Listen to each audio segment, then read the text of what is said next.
everybody, I'm Diana Blass at the National Restaurant Show, and look at who I'm joined with, NRN Senior Food and Beverage Editor, Bret Thorn. How you doing? I'm great, Diana. How you doing? Oh, I'm fabulous. I mean, how could I not be fabulous? We're in the plant-based section here. Lots of cool innovations on display. You ready to check it out? Yes, I'm looking forward to see what sort of the third or fourth generation of plant-based protein is. You're adding the pressure already. Well, yeah, we can't have the same old basic boring stuff like meat analogs, etc. have been established. Let's see what else is out there. All right, let's get entertained. All right, well, we're now outside Daya's booth, a plant-based, dairy-free cheese. Ooh, hot. Bret's risking his life right here. This isn't my first rodeo. I know how to manage it.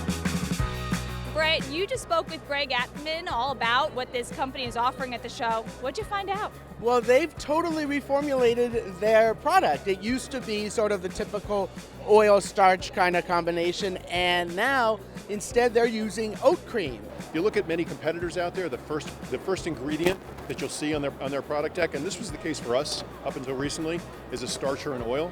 We've gone to a proprietary Daya oat cream base in all of our cheese products. It helps, it provides better melt, provides better texture, provides browning. I'm not sure I'd know that it was dairy-free if they hadn't told me. Oat cream is very hot now too with the rise of many of the oat companies. Ooh, there we go. I can't resist. That's a winner. I might keep eating it. I won't tell. So much to see at the show. So much to see and eat.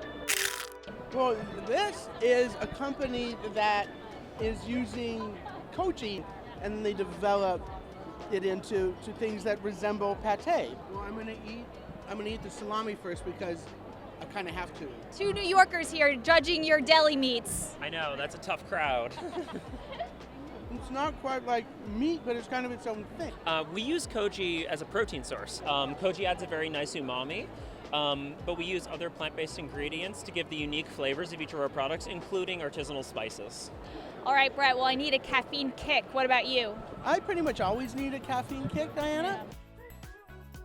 Oatly has come up with a half and half. They've been good enough to shake it up with some cold brew with us. And I think this actually meshes really well with coffee.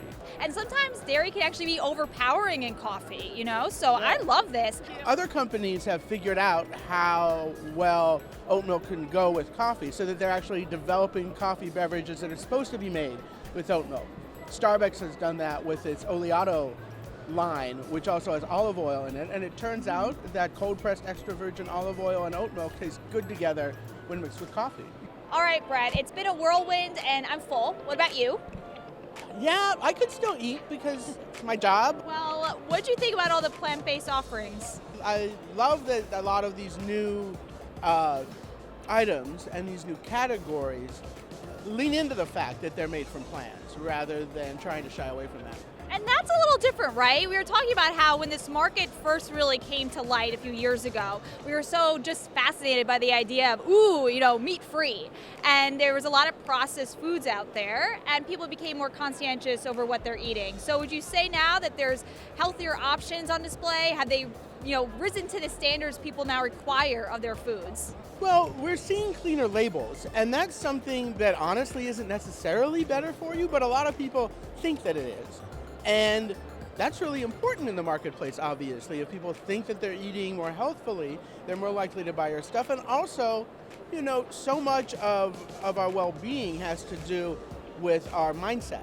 And so if we are fully embracing life and eating in a way that works for us and makes us feel good, then on some level it is good for us. Yeah, and it tastes good. I have to say that too. That's very important. All right, well, thanks so much, Bret. Great to see you. And for everybody at home interested in learning more about the National Restaurant Show, be sure to stick with Nation's Restaurant News.